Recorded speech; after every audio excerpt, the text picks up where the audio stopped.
de vous nommer, on consulte les gens, on dit qu'on veut vous nommer à tel poste. Parce que nous avons plusieurs compétences dans notre structure.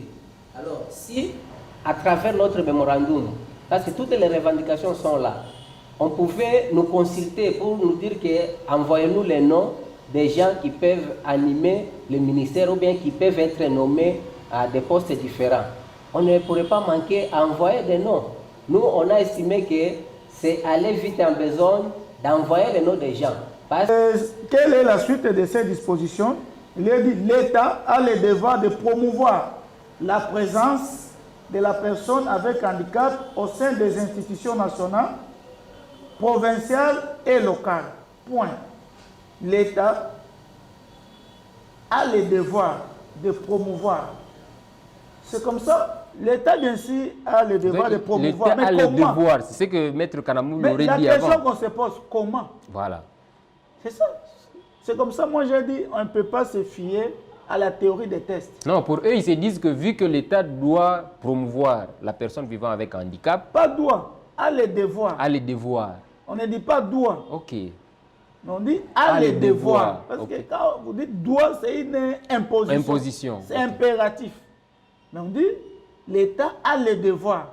Mais moi, ma question, c'est comment l'État va promouvoir cette personne vivant avec handicap. Il faut voir ces militants, comment est-ce qu'ils sont considérés dans ces partis politiques. C'est pourquoi la loi organique a prévu tous ces mécanismes. Pourquoi? Parce que le législateur a vu que les personnes avec handicap subissent toujours des discriminations négatives. Mais Maître Katako a dit que vous étiez même candidat. Comment est-ce que vous étiez? Oui, j'étais candidat, mais il faut voir comment est-ce que j'étais candidat. J'étais candidat dans une plateforme, dans un réseau de personnes avec handicap. Et ce réseau avait adhéré dans un regroupement politique. Ce n'était pas un parti politique, c'est un réseau qui avait adhéré dans un regroupement politique pour constituer les listes électorales. Je vais revenir vers vous, Maître Faustin. Fidèle téléspectateur, comme on avait annoncé avant que nous avions invité Madame Angèle Rachidi, qui nous a déjà rejoint sur ces plateaux. Madame Angèle, bonjour. Bonjour, monsieur. Soyez les bienvenus à la RDSK. C'est pas pour la première fois. D'accord. La femme du Maniema, encore oubliée dans le gouvernement Moussa Kabwankoubi. En tant qu'une femme battante, comment vous sentez-vous déjà de ces gouvernements? Bon, la question d'oublier la femme dans la gestion de la chose publique, pour nous autres, cela ne nous étonne pas. Et il est presque de coutume pour ceux qui ont le pouvoir de discriminer la femme du Maniema. Il faut qu'elle se prononce, il faut qu'elle décrie pour qu'elle soit entendue. Et je pense qu'après plusieurs lamentations, plusieurs inquiétudes, plusieurs bruits, j'aurais appris que le gouverneur aurait rectifié en quelque sorte cette position d'oublier la femme ou d'écarter la femme dans la scène politique ou administrative. Déjà, la femme s'est beaucoup plainte. Il y a même un militant qui m'aurait dit que quand le gouverneur intérimaire aurait mis 3 femmes bourgmestres dans la ville de Kindu, cela n'a pas vraiment choqué les hommes. Mais chez vous, une fois oublié dans le gouvernement, on sent de partout que la femme est oubliée. Vous ne sentez pas que quelque part vous êtes un peu exigeante?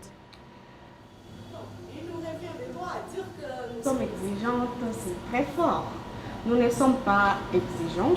Il nous revient des droits de nous retrouver aussi dans des postes décisionnels. C'est ce que j'ai dit. Ça ne doit pas être une faveur. Moi, je ne pense pas que ça doit être une faveur. Non, je parle de bourgmestre. Il y avait les hommes, mais on a enlevé tous les hommes, on a mis des femmes.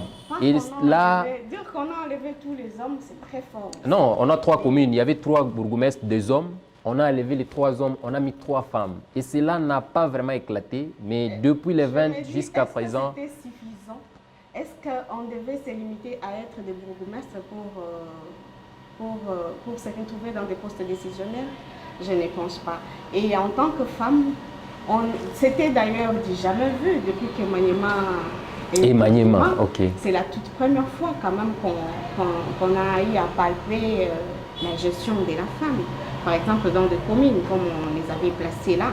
Et elles n'ont pas fait honte, je dirais qu'elles n'ont pas fait totalement honte d'être femmes. Ce n'est pas question de voir les sexes féminins, mais c'est question de voir le travail que la femme donne.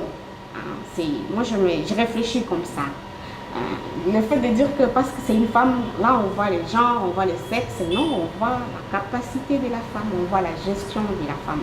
Comme j'ai dit avant, il y a beaucoup de questions qui nous